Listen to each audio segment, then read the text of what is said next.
Dowsing is a fascinating form of divination since it's often used to find water, minerals and even lost items. While other forms of divination like tarot or botanomancy seek to provide information too, here the information is often of a tangible sort. Rather than telling a fortune or providing a prophetic dream that must be interpreted, dowsing appears to relate information about the presence of something the dowser is looking for. Now, given dowsing can be used to find a whole range of things, this episode will focus on the use of dowsing to locate water.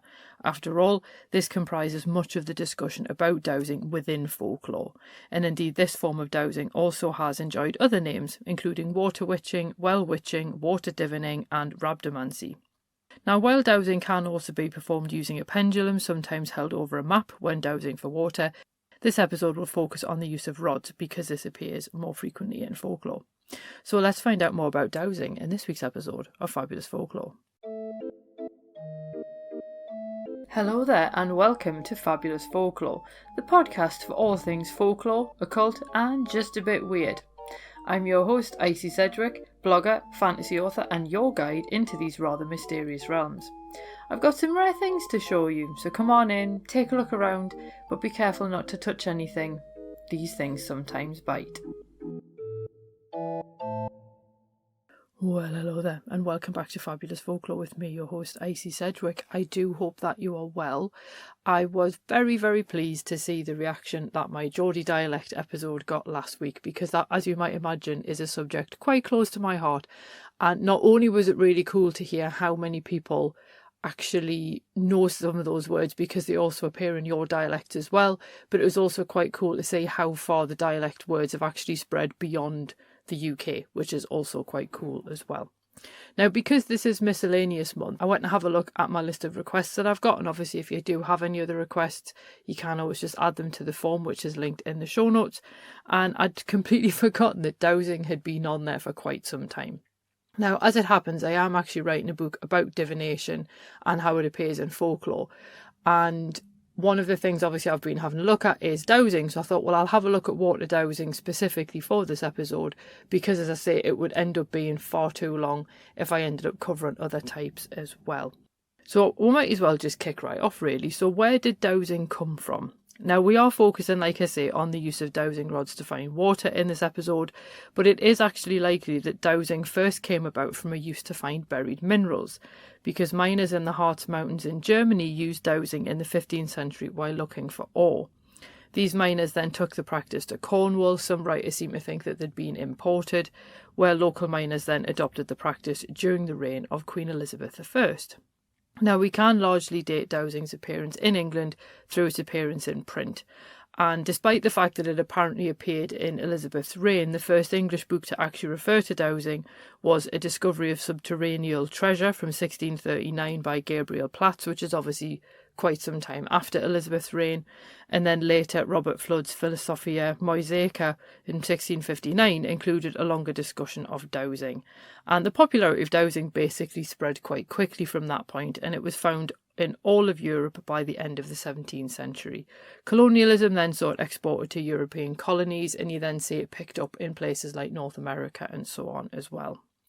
Now, while the English called the practice dowsing, which is why I'll be using that term here, American sources often refer to it as water witching, and there are two theories as to why. In one of them, American newspapers began mentioning dowsing in articles about witches after 1775, so the association was then that dowsing was a form of witchcraft. But folklorists Yvonne Vogt and Peggy Gould suggest that American settlers were actually using witch hazel to make dowsing rods, which would explain the use of witching as a name for the practice. I think either of those are actually quite potentially a good shout for why they're called water witching. Now, obviously, I've just mentioned there that one of the American favourites was witch hazel, but obviously in Europe, dowsing rods were often made from the likes of hazel, hawthorn, or a range of fruit trees, which often include pear and cherry, and apple is occasionally mentioned as well. Willow branches were sometimes used in the United States, but elder was a forbidden wood for dowsing rods. Now, some thought this was because they were incapable of magic, but if you remember the elder episode, obviously the elder is the witch's tree, so it's highly unlikely that they were incapable of magic. It's more likely because people either considered the elder to be a witch tree and didn't want to just randomly cut bits off, Or people might have also been trying to put dowsers off just plundering this really useful medicinal tree for dowsing rods. So either of those is possible. Hazel was apparently so favoured as a divining rod due to its links with fairies, who were suggested as the spirits who guided the diviner towards their intended goal. I would also add that the famous fast regrowth of hazel and its robust response to coppicing would also make it quite an ideal choice as well. Traditionally, the diviner should cut their own branch from a tree, and it should be forked and around 18 inches long. Now, if you wanted a particularly potent rod, then you would cut the branch between sunset and sunrise, either at the new moon or on a holy day. The diviner should cut the first branch on which the sun shone in the morning. Now, in Wiltshire, the diviner also needed to cut the rod while facing east, so the rod caught the first rays of the rising sun. And if the diviner ignored that instruction, the rod would actually be useless. In China, diviners cut branches from fruit trees on the first new moon following the winter solstice, with peach a particular favourite, while in Germany diviners preferred blackthorn for divining rods. In Prussia, diviners also cut their hazel rods in the spring, and during the harvest they would actually lay the rods in crosses over the grain to stop it from rotting. Such was the power of these rods. And you also see some people think that hazel was used because of its links with mercury, and apparently the caduceus of mercury is supposed to be made of hazel. In some places, diviners used apple twigs, but they only gained their mystical abilities if they were cut by the seventh son of a seventh son. Now, perhaps the appeal of dowsing was actually how easy the rods were to use. So when you see these ones where they're the forked ones, not the more modern ones, which I will come back to later, but these individual rods where you just have the one, but this is forked branch, the diviner held each end of the fork between their thumb and the first two fingers, with the joint facing downwards. Next, the diviner walked across the ground they wanted to survey. If the diviner passed over whatever they sought, the joint rose on its own. It might even twist around completely. Now, people believe that the strength of the rod's movement described how far below the ground they would find water. One Canadian superstition from 1902 also held that the number of times the rod dipped down was also the number of feet that you would need to actually dig to find water, which does make that a little bit more helpful. Dowsing, as you can might imagine, attracted various beliefs about who could actually perform it, and some thought you could only dowse if you inherited the ability, with it passing from a father to one of his children. Now, others believed only one person in a family had the power at any given time, and a common belief saw a person only able to become a dowser after seeing someone else dowse for water, which basically means that it's essentially passed on through sight, if that makes sense, while some people thought that only men could be dowsers, because of course they did. A less common belief was that if you didn't actually have the ability to yourself, you could borrow it from someone who did have it, as long as you were in physical contact with the person who could dowse at the time. Which just sounds a bit pointless, because why not just get the other person to do the dowsing? That's all I'm saying. Now, while the folkloric version of dowsing requires the use of tree branches or twigs, contemporary versions of dowsing do often sometimes see people use a pair of metal or even nylon rods, and these swing in given directions or perhaps even cross once the dowser passes over what they're looking for. Those are the ones that you tend to see more often related in witchy books, and the rods can be made from things like coat hangers and stuff like that. Then you've got a short part which might be sort of say 4 or 5 inches long, which is what you'd hold in your hand, and then you've got the longer piece, which obviously might be sort of double that length, possibly even triple that length, depending on the rods in question. And some people do actually then slip the rod inside like a plastic tube, so you're holding the tube, which then lets the rod move around inside it, so it's not actually directly touching your hand.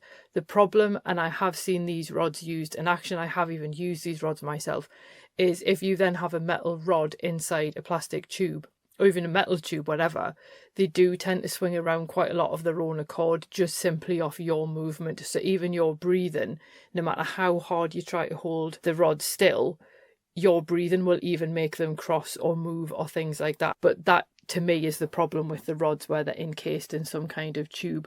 Whereas with something like the wooden twigs, those ones move in a different way. And we're going to actually have a look at how those ones work, because the use of dowsing for water does appear to be the form of the practice that has had the most discussion devoted to it. And an unnamed author of an article in the Quarterly Review in 1820 related a story about dowsing in Norfolk in one of the article's notes. Now, the author was emphatic that those involved were, and I quote, utterly incapable either of deceiving others or of being deceived themselves, end quote. And a woman named Lady N, as she's referred to, learned about dowsing while in Provence, aged 16, in 1818. She'd watched a local peasant discover water in the grounds of a chateau. Now, the English group of onlookers had tried dowsing and all failed spectacularly at it, although Lady N found that she too could find water by dowsing. She secretly kept up her studies when she returned to England, and eventually she demonstrated the practice in Woolwich to a Dr. Hutton, who was researching divining rods at the time, and she discovered a spring in a field near the new college using her forked hazel twig. Hutton later sold the field to the college at a higher price due to the spring's presence. Even famed writer Thomas de Quincey noted how effective divining rods appeared to be when detecting water, and he related an incident at a gathering in Kent. A guest demonstrated how dowsing worked, only to find a spring of water beneath the house. The house's owner confirmed their finding, having been the only person previously aware that a spring ran under the dining room. I should also point out that obviously dowsing for water is not a folk practice largely consigned to history. And this is something I think I've mentioned a few times in recent episodes, that folklore is not like a historical thing. It is a living, breathing entity of its own. And this is one of the practices which does still continue.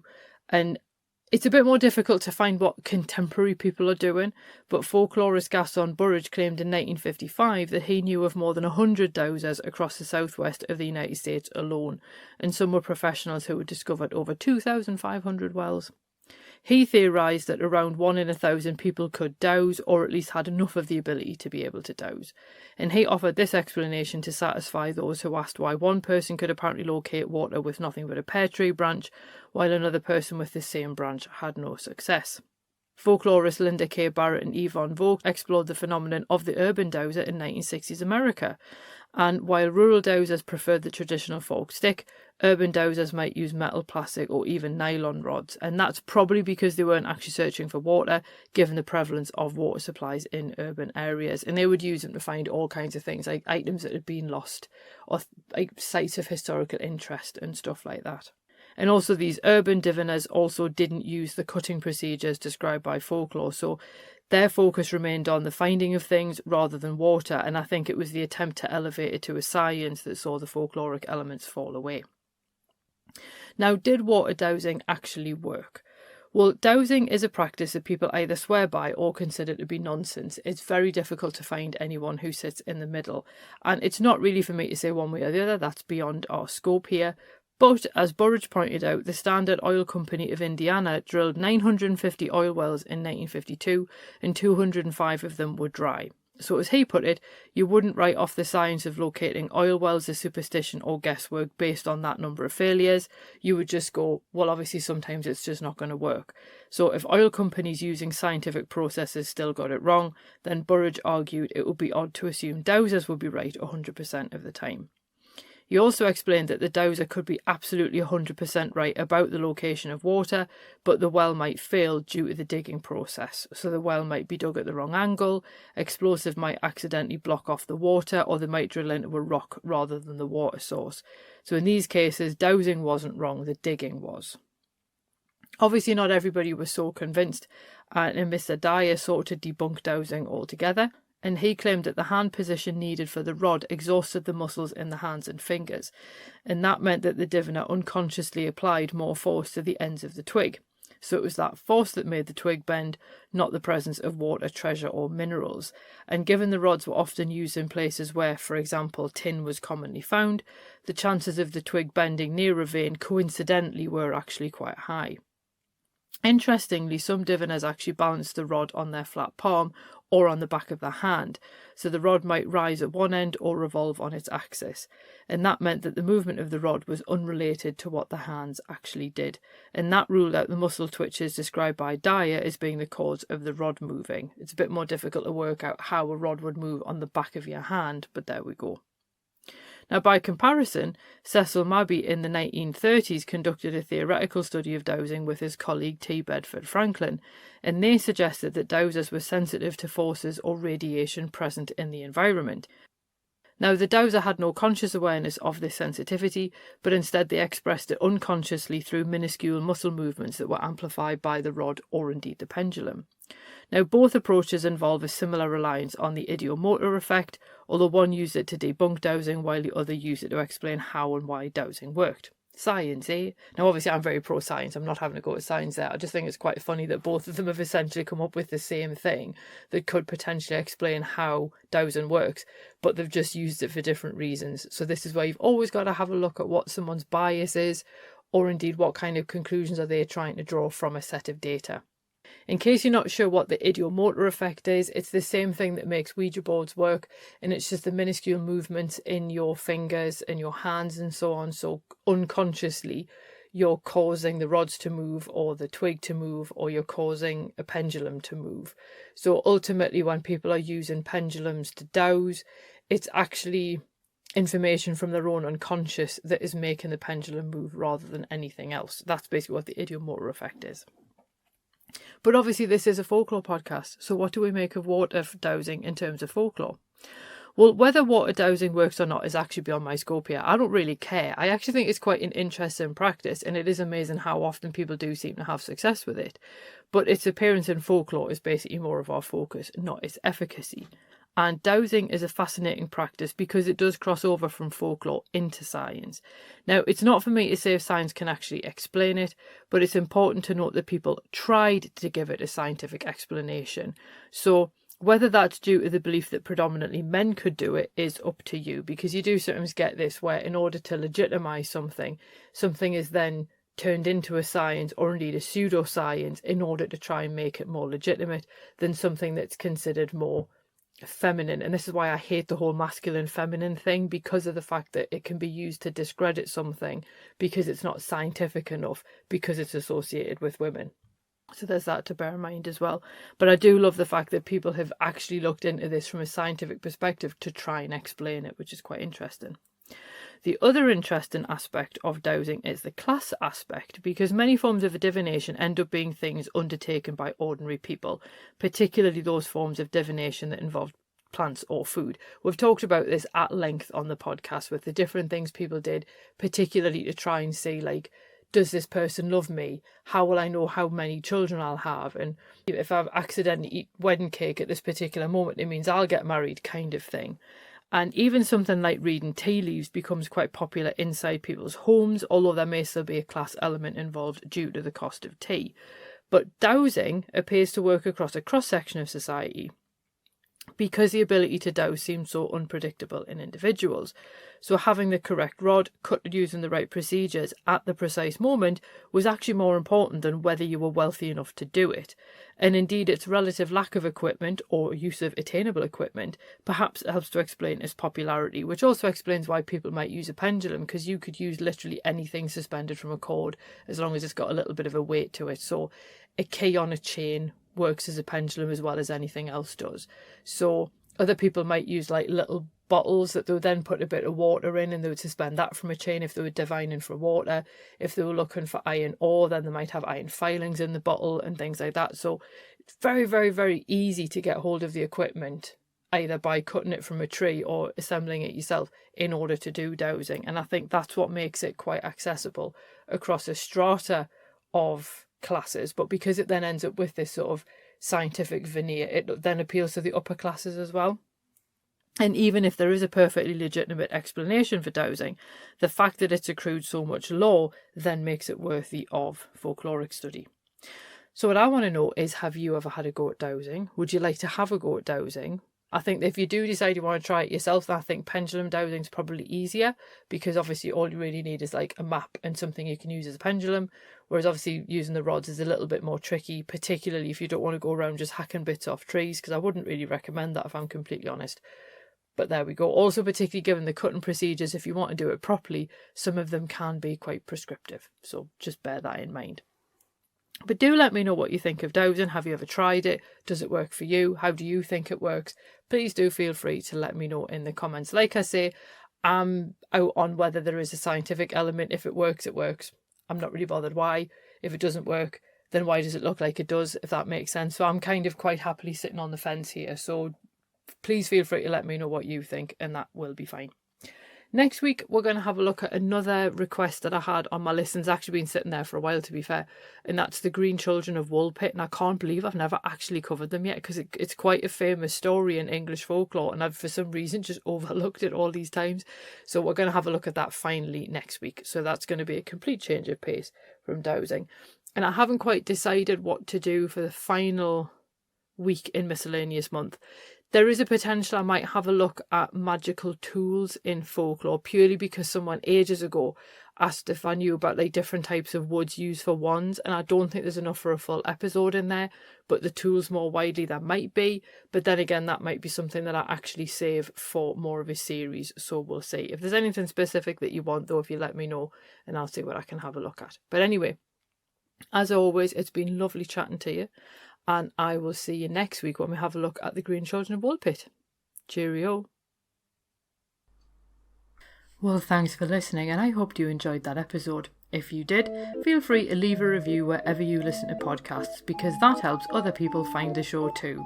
It also takes between 4 and 6 hours to research, write, record and edit these episodes, so if you want to help support my time in doing that, then you can buy me a coffee, or you can join the Fabulous Folklore family on Patreon and enjoy extra benefits, including exclusive episodes and articles and even illustrated talks. All the links you need are below, and thanks in advance.